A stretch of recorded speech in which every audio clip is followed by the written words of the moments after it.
Hi everyone, this is my channel New Ideas of Sewing. Welcome to my channel. तो आज मैं आपसे अपने स्टिचिंग चैनल में एक ब्राइडल मैक्सी की स्टिचिंग शेयर कर रही हूँ। ये एक पार्टी वेयर मैक्सी है। इसको आप एज अ ब्राइडल और पार्टी वेयर मैक्सी दोनों यूज़ कर सकते हैं। ये मरियम एंड मारिया की अनस्टिच कलेक्शन में से ली गई थी। ये नेट के ऊपर मैक्सी बनी हुई है। तो जैसे शादियों का सीज़न है तो आप इस तरह से घर में लेके ख़ुद भी इसको स्टिच कर सकते हैं। मैं आपको इसकी कुछ आज टिप्स बताऊंगी कि इसको किस तरह से आपने स्टिच करना है, और जो मुझसे थोड़ी मिस्टेक्स हुई हैं वो भी मैं आपको बताऊंगी, ताकि आप जब उसको स्टिच करें तो फिर आप वो मिस्टेक्स ना करें। तो सबसे पहले इसके दुपट्टे की बात कर लेते हैं। ये इसका दुपट्टा है, नेट के ऊपर इसका दुपट्टा भी बना हुआ था। तो ये इसकी माथा पट्टी थी दुपट्टे की। तो इसको आप एज अ ब्राइडल निकाह वेयर मैक्सी भी यूज़ कर सकते हैं, क्योंकि इसकी माथा पट्टी थोड़ी हैवी बनी हुई थी। ये सीक्वेंस में थी और इसको इसके ऊपर एप्लिक किया हुआ था उन्होंने खुद ही। जो बाकी 3 साइड इसका बॉर्डर था वो थोड़ा सिंपल था। वो इस तरह से इसको ये थोड़ी सी लेस लगाई हुई थी, उन्होंने खुद ही लगाई हुई थी। ये रेडी टू वेयर दुपट्टा था इसका, तो इसको फिर स्टिच करने की ज़रूरत नहीं थी हमें। ये इसका दुपट्टा हो गया। उसके बाद फिर हम इसके ट्राउज़र की बात कर लेते हैं। ये इसका ट्राउज़र कतान सिल्क का ट्राउज़र था, जो मैंने सिंपली इसको स्टिच किया है, क्योंकि ये 56 लेंथ थी मैक्सी की। तो इसके नीचे से फिर इसका ट्राउज़र नज़र नहीं आना था, तो जस्ट फिर इसको मैंने इस तरह से सिंपल इसके पांचे रख के तो सिंपल ट्राउज़र के तौर पे इसको जो है ना स्टिच कर लिया था। ये कतान सिल्क का इसके इनर के साथ जो कपड़ा था उसमें से इसका ट्राउज़र भी बना है और साथ में इसका इनर भी बन गया था। ये इसका ट्राउज़र हो गया। अब इसकी मैक्सी की बात करते हैं। तो सबसे पहले इसकी नेक लाइन की बात कर लेते हैं। जो इसकी नेक लाइन थी वो इस तरह गोल बनी हुई थी। तो इसकी नेक लाइन को फिर मैंने यहाँ से इसको ऐसे सिलाई लगा के तो अंदर की तरफ मोड़ दिया था इसके इनर के कपड़े को, लेकिन फिर भी ये अच्छा नहीं लग रहा था। जब इसको पहना गया तो ये सारा नीचे की तरफ लटक रहा था, क्योंकि इसके ऊपर हैंड वर्क था। फिर मैंने दोबारा इसके नाप का एक गला काट के उसके अंदर बुकरम लगा के हैवी उसको थोड़ा करने के लिए, तो फिर मैंने यहाँ से इसको ऐसे सिलाई की है। सिलाई करने के बाद फिर मैंने अंदर की तरफ मोड़ के तो इसको इसकी हेमिंग इस तरह से कर दी थी। तो फिर इसकी फिनिशिंग थोड़ी अच्छी आई है।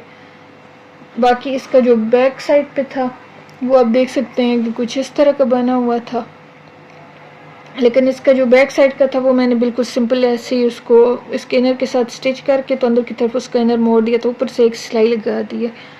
तो ये फिर काफ़ी अच्छी फिनिशिंग के साथ आ गया था। अब इसके बाजू की हम बात कर लेते हैं। ये इसके बाजू हैं। बाजू जो थे इसके फुल लेंथ में मैंने रखे हैं, और साथ जो इनर का कपड़ा था वो भी मैंने फुल लेंथ में ही साथ रखा है, क्योंकि फिर काफ़ी रिवीलिंग हो जाता है और लोगों की अपनी पसंद होती है। आप अपनी पसंद के मुताबिक इसको कर सकते हैं। कुछ लोग इसके साथ इनर नहीं अटैच करते, बाजू के साथ ऐसे ही नेट के रखते हैं, लेकिन नेट के साथ अगर आप इनर अटैच करेंगे तो तभी इसका कलर काफ़ी इन्हेंस होगा। तो ये इसके साथ दोनों बाजू में मैंने ऐसे ही रखा था। ये काफ़ी अच्छे लग रहे थे वैसे पहने हुए दोनों बाजू। उसके बाद फिर हम इसके नीचे इसका जो पैनल, ये बेसिकली पैनल मैक्सी थी, इसके 12 पैनल थे। तो आप देख सकते हैं इसका फ्लेयर काफ़ी बड़ा है। ये इसका टोटल फ्लेयर है। इसके ऊपर हैंड वर्क था। टोटल इस मैक्सी के ऊपर हैंड वर्क था। ये आपको नज़र आ रहा होगा यहाँ से, इसके ऊपर सारा ये हैंड वर्क था, और इसके पैनल बने हुए थे इस तरह इस हैंड वर्क के। ये 12 पैनल, 6 पैनल इसके फ्रंट के, 6 पैनल इसके बैक के थे। इस पैनल को ये अलग-अलग थे, इनको फिर मैंने खुद यहाँ से ये पैनल की आप सिलाई देख रहे होंगे, यहाँ से इसको सिलाई लगाई है मैंने। यहाँ से ये सारी सिलाई लगा के तो इनको पहले मैंने जोड़ा है। जोड़ने के बाद जब ये इनके पैनल सारे जोड़ गए थे फ्रंट और बैक के, उसके बाद फिर मैंने यहाँ से इसको इधर से इसके साथ अटैच कर दिया था यहाँ से।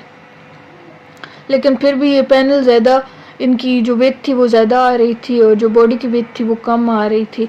तो फिर दोबारा मैंने यहाँ से इसके नीचे से, तो फिर इसका हैंड वर्क था टोटल, ये यहाँ से इसको स्टिच करके इनको कटिंग करना मुश्किल था।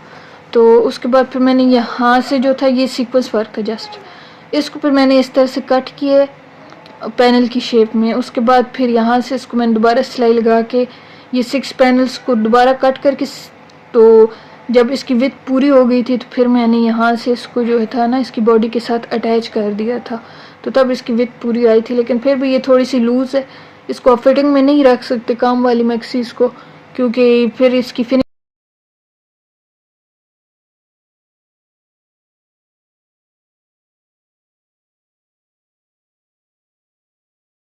तो अब इसके जो फ्लेयर है उसकी बात करते हैं। जो इसका नीचे बॉर्डर था, बॉर्डर इसका जो था वो नेट का कपड़ा होता है, क्योंकि उसको आप काट लें तो उसके फिर धागे नहीं निकलते, तो इसको मोड़ना फिर थोड़ा मुश्किल होता है क्योंकि इसका कटवर्क बना हुआ था। लेकिन फिर मैंने इसको थोड़ा थोड़ा मार्जिन रख के यहाँ से इसको कट कर ली है, तो इससे फिर ये था कि इसकी आसानी हो गई थी मुझे भी। अगर मैं इसका कटवर्क करवाती या ख़ुद करती तो फिर इसको मोड़ के अगर फैशन पट्टी लगा के भी मोड़ा जाता तो वो काफ़ी मेहनत वाला काम था। लेकिन इसका ये मार्जिन मुझे ठीक लगा कि इसको यहाँ से कट करके, लेकिन आप देख सकते हैं ये एक दफ़ा पहनी हुई भी है लेकिन यहाँ से ये बिल्कुल भी ख़राब नहीं हुई, इसका कोई धागा भी नहीं निकला, और ये वॉश करने के बाद भी ये ख़राब नहीं हुई। तो इस तरह से आप खुद भी कर सकते हैं। अब इसके इनर की बात कर लेते हैं। जो इसका इनर है उसको मैंने अम्ब्रेला कट में इसको काटा था। उसका ये एक फ़ायदा तो ये होता है कि उसकी यहाँ पर चुनट नहीं डलती। ये कतान सिल्क का इनर था जिसका ट्राउज़र बना है, उसी का इनर इस्तेमाल हुआ है। अब देखिए इस यहाँ पर इसकी कोई चुनट नहीं आई। ये इसको अम्ब्रेला कट 2 सर्कल काट के अम्ब्रेला के उनको मैंने जोड़ के तो फिर इसका यहाँ से इसको मैंने अटैच किया था, जिससे इसका जो फॉल है वो भी अच्छी आती है। और कपड़ा इसका काफ़ी ज़्यादा था तो फिर ज़ाया करने से बेहतर है कि आप उसको यूटिलाइज़ कर लें। यहाँ से ये आप देख सकते हैं ये इसका काफ़ी ज़्यादा फ्लेयर था, लेकिन इसके नीचे फिर मैंने कैन यूज़ नहीं की। अगर आप ब्राइडल मैक्सी के तौर पे इसको कर रहे हैं तो फिर आप इसके नीचे कैन लगाएं, लेकिन अगर आपने ऐसा पार्टी वेयर करना है तो फिर आई रिकमेंड कि आप कैन ना यूज़ करें, क्योंकि फिर वो काफ़ी हैवीनेस आ जाती है उसके अंदर। So this is the maxi, जो कि स्टिच होने के बाद कुछ इस तरह से लग रही थी। और यहाँ पर जो इसकी फ़िटिंग का था, फ़िटिंग में फिर मैंने इसके लिए एक और जो ट्रिक इस्तेमाल की थी वो इसका ये बेल्ट था। बेल्ट के लिए अलग से कोई कपड़ा नहीं था, सिर्फ जो है ना इसका जो इनर का कपड़ा बचा है फिर मैंने उसकी एक बेल्ट बनाई। और इसके ऊपर जो ये लगाए थे ये छोटे छोटे पीसेस, जो इसके कलियों से मैंने इनकी वेट कम करने के लिए काटे थे ना, वो जो कपड़ा बच गया था यहाँ से, इनको मैंने कट करने के बाद जो कपड़ा बचा था वो छोटे छोटे पीसेस थे, तो उनको मैंने यहाँ पर इस तरह से लगा लिया था, जिससे ये थोड़ा खूबसूरत भी लग रहा था और इसकी फिनिशिंग भी अच्छी आ रही थी। ये 3-4 पीसेस इसके ऊपर लगे थे टोटल। इसको फिर आप इस तरह से यहाँ पर ऐसे बांधेंगे तो इसकी जो फिटिंग है वो भी अच्छी आ जाएगी। इसके अंदर दुपट्टे को भी आप स्टाइलाइज़ कर सकते हैं और इस दुपट्टे के ऊपर भी इसको बांधा जा सकता है। तो ये इसकी जो फिटिंग थी वो इस बेल्ट की वजह से बहुत अच्छी लग रही थी और इसकी फॉल भी बहुत प्यारी आ रही थी। सो टेक केयर, अल्लाह हाफिज़।